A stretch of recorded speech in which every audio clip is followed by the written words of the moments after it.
everyone. Today we are going to look into the matter of heart. We are going to talk about heart, human heart. As you know, that human heart is located in the thoracic cavity, which is the anterior part of the body cavity in human beings. The posterior part is known as abdominal cavity, and the two are separated from each other by means of a structure known as diaphragm. Diaphragm is a unique feature found only in mammals. So in thoracic cavity, another organ which is present along with heart is a pair of lungs. Heart is present inside coelomic cavity, which is known as pericardium. Pericardium has two layers. One is towards heart, that is visceral pericardium, and one is towards the body wall, that is parietal pericardium. In between there is a cavity known as pericardial cavity, which is filled with a fluid which resembles coelomic fluid. And now let us talk about the size and shape of the heart.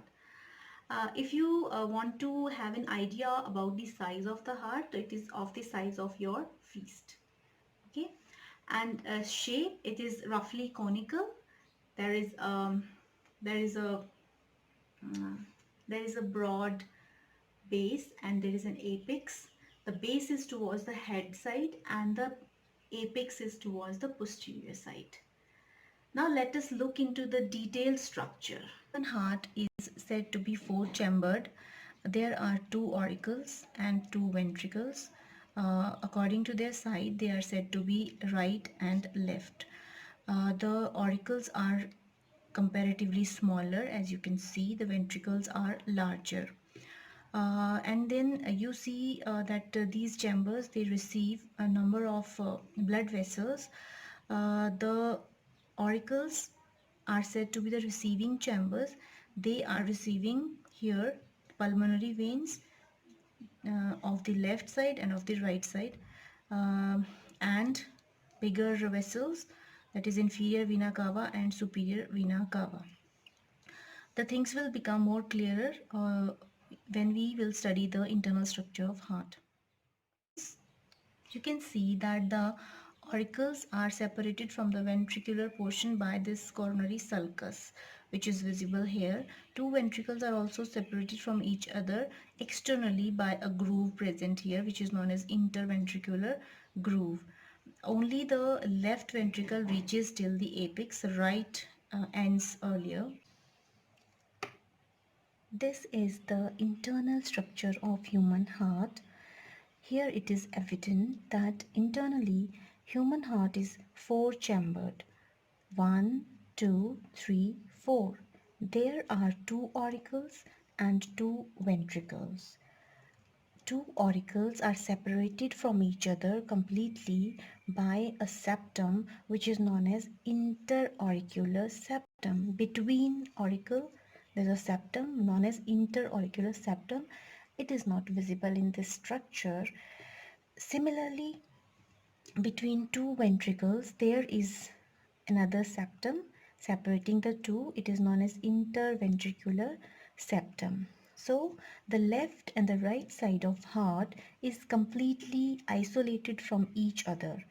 As I said, that the left side has oxygenated blood and the right side has deoxygenated blood, we can say that oxygenated blood is completely separated from deoxygenated blood in human heart. Now, the same kind of chambers are not connected to each other, but the auricle and ventricle of the same side, they are communicating with each other by an aperture here. The name of the aperture is also related to the chambers. It is known as auriculoventricular aperture. The left auriculoventricular aperture, the right auriculoventricular aperture. This aperture is guarded by valves.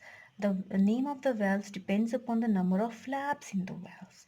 Here the valve has 3 flaps, and that's why the valve is known as tricuspid valve.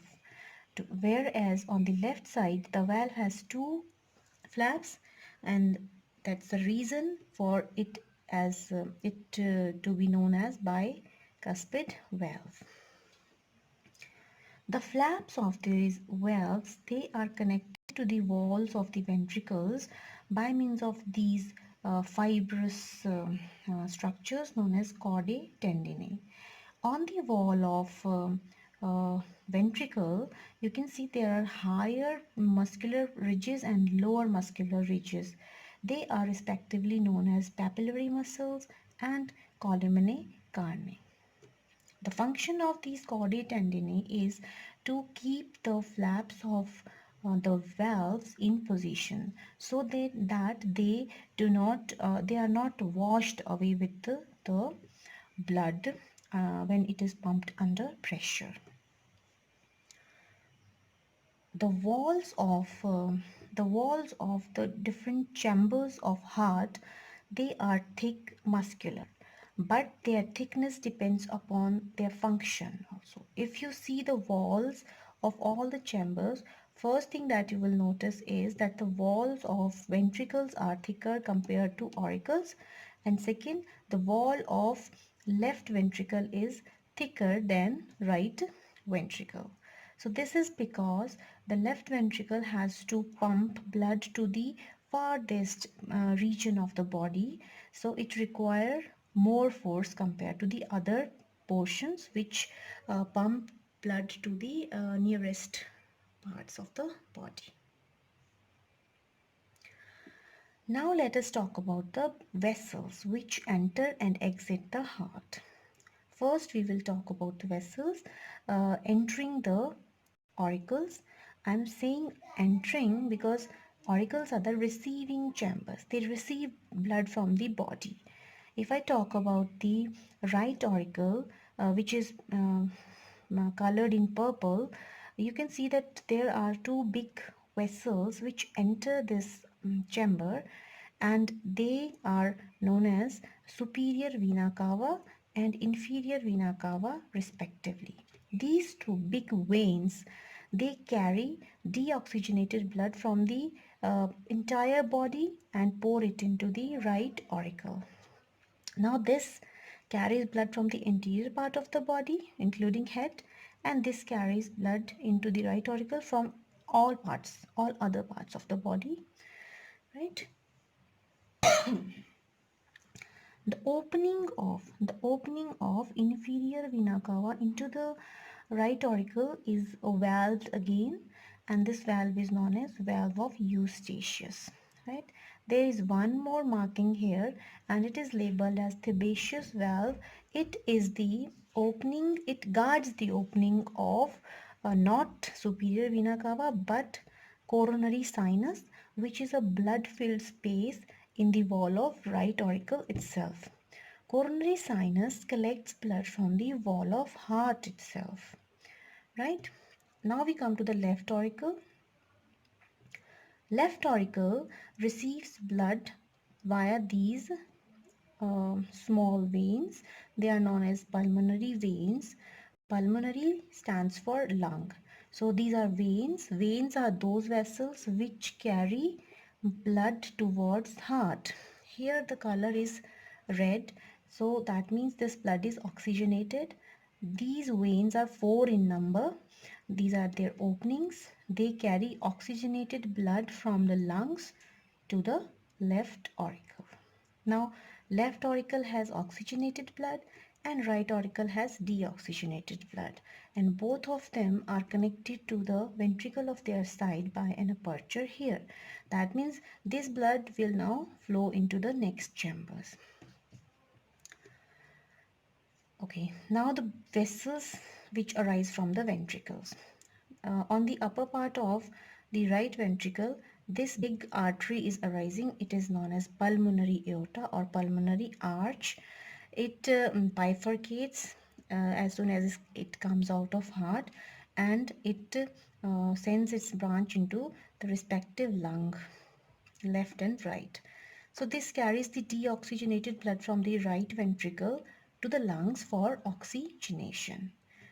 Similarly, from the left ventricle, a big artery is arising. And this artery is actually the systemic arch which we study during the evolution of heart, but we simply call it aorta here.